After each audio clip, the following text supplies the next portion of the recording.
केंद्र सरकार सूक्ष्म, लघु एवं मध्यम उद्योगों को निरंतर बढ़ावा दे रही है। इस दिशा में गिरिडीह नगर भवन में MSME उद्यमियों की बैठक हुई, जिसमें रिजर्व बैंक ऑफ इंडिया के क्षेत्रीय निदेशक प्रेम रंजन प्रसाद भी शामिल हुए। इस दौरान लाभुकों के बीच 53 करोड़ 46 लाख रुपए का ऋण भी वितरित किया गया।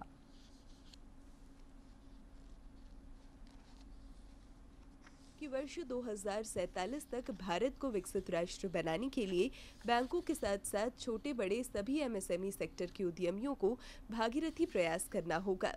देश में वित्तीय स्थिरता सुनिश्चित करना हुआ, महंगाई को नियंत्रित करना हुआ, विदेशी मुद्रा का भंडार बनाना, तो इन जो मुख्य काम है, बुनियादी काम जिसको कहते हैं, जो दुनिया के और सेंट्रल बैंक भी करते हैं, इसके अलावा विकासात्मक बहुत सारे कार्य करता है और इसीलिए इसको पूर्ण सेवा प्रदाता फुल सर्विस सेंट्रल बैंक कहते हैं। मौके पर RBI के क्षेत्रीय प्रचार अधिकारी अरविंद इक्का ने कहा कि प्रधानमंत्री नरेंद्र मोदी ने देश के लिए पंचप्रण की घोषणा की है।